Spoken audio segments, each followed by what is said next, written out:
the earth here by the fire warming up, and now that you've seen the video about what causes ice ages, I got 3 points that I want to make.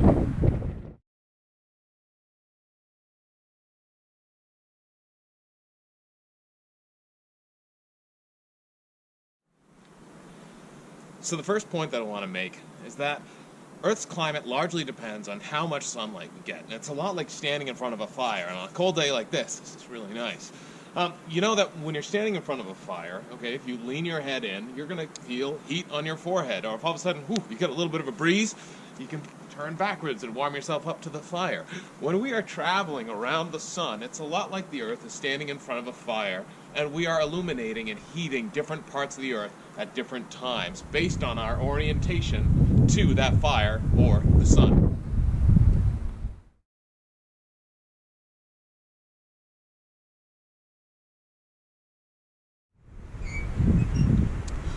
Okay, so my second point is that things that we think are constant now are actually changing just a little bit over time. So as you saw in the first video, we can change how much tilt there is on the Earth, where the axis is pointing throughout our orbit, as well as the shape of that orbit. So our orbit is an ellipse where the sun is at one of two focus points here. So when we go around the sun, we are always pointing this same direction right now at the North Star. So we go around it like so. But as we change that tilt back and forth, what happens is we change the size of the Arctic and Antarctic circles, because we change how far sunlight can go past the poles, and we also change the tropics here too. Just like in the southern hemisphere winter too, when we tilt it more, we change the Arctic circles to the Antarctic circle, so that more area would get 24 hours of darkness. The other thing is that as we go around throughout this orbit, and if we start to wobble like a top, we actually change our North Star too. So the star Polaris, in which our whole night sky appears to rotate around, has not always been that case.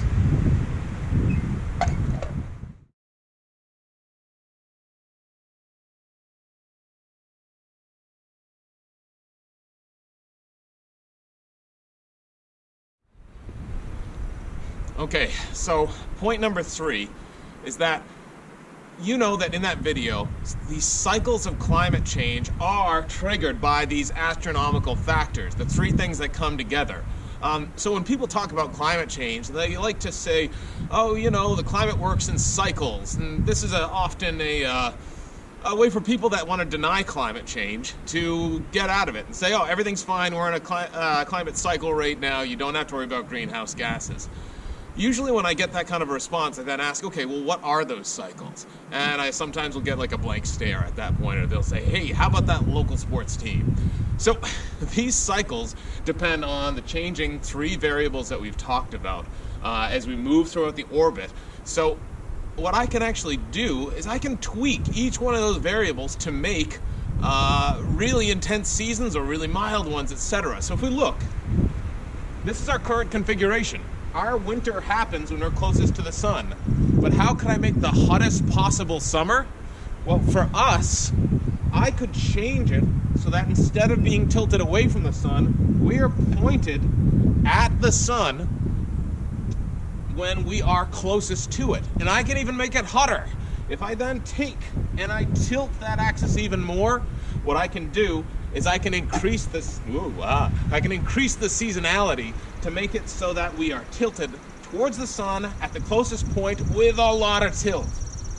Conversely, what would happen though is that when it comes time for the southern hemisphere's summer, when we have really, really hot summers in the north, this would mean that they are tilted away from the sun at the point furthest from it with the most tilt, and that would kind of mess with their summers a little bit. I hope you've understood this.